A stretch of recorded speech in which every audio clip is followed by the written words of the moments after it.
Hey everybody, Wayne at Mighty Armory. I want to show you some of the details about a Mighty Armory pistol die. So first thing we start with is a quality steel to make the body, otherwise known as a die bushing. Hopefully you can see that.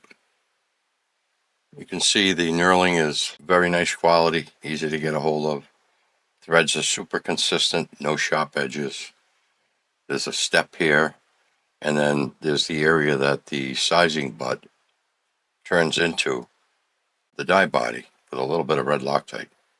Next, there's a threaded well with a step and a hole through, and that's where the rifle barrel steel shaft is heat treated, drops in.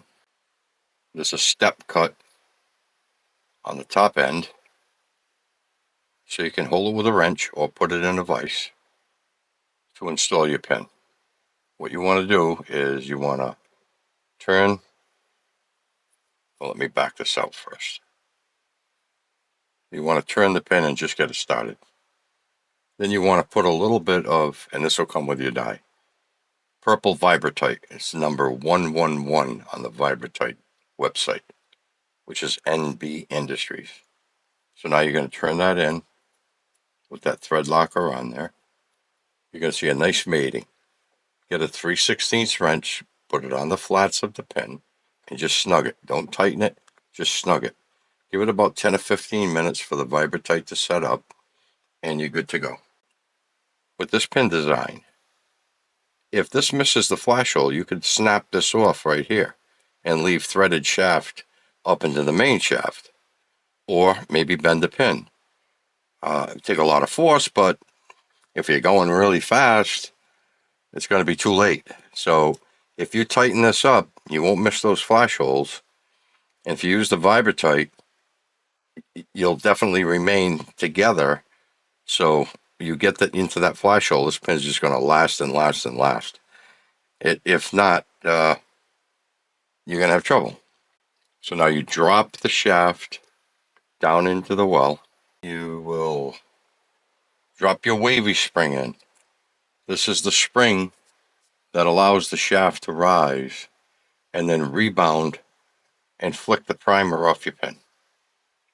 As you'll notice, there's an O-ring here on the shaft of the threaded area of the cap, and then there's a shaft on the cap below the threads. Well, that shaft is our stop point. It fits in the spring. So what you do is you put down pressure and you turn the cap into the die body. There's a lot of pressure there at first, so don't be afraid to push on it. Okay, so now we're started. So what we're going to do is we're going to turn this all the way down so it's snug, really snug against the O-ring. You just lock that on there.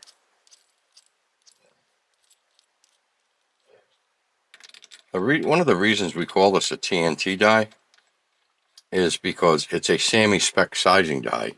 And what we learned early on when we introduced the dies like 5 years ago, there were some bullets out there that were under 355 diameter, or they were soft lead. You'd actually load around and the bullet would sink in or it would flatten out because it's so soft. I mean, there were a lot of variables we had to learn over that next 6 months, 7 months to get to the level that we needed to be at to load SAMI spec round on any press in any weather or with any loader. So we solved that problem, and when we did that, we renamed it Gold Match to TNT Gold Match, tighter neck tension. So that was a challenge, but we got through it. That was 5 years ago. Okay, so now you're gonna turn your die down into your press tool head, and you're gonna turn it all the way down to touch the plate. Now you can leave it there, or you can back it off a quarter turn.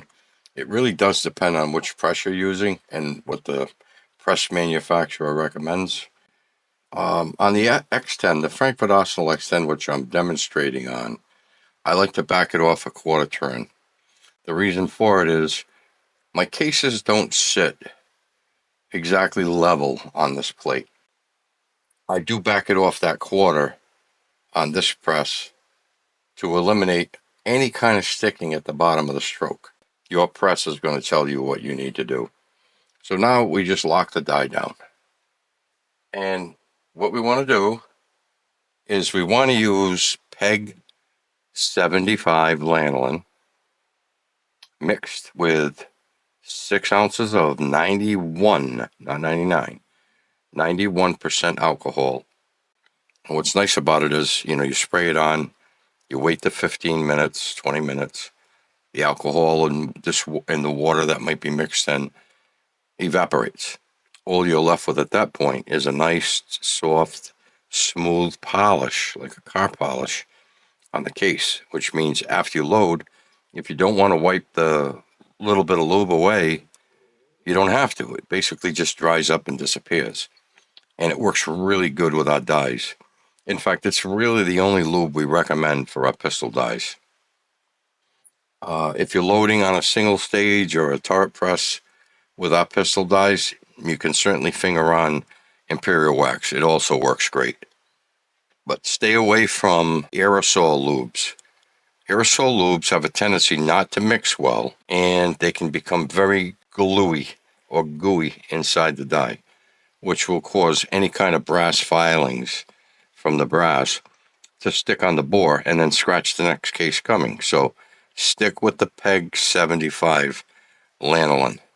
I'm just going to put a 45 case in here. Let's go start with that one. I got a little lube on it, and we'll size it. And that's all there is to it. When you first get your die, wipe out the bore. Get some alcohol on some Q-tips or a paper towel and run it into the bore of the die. Turn it, wipe it, and then run another dry one in to wipe it out.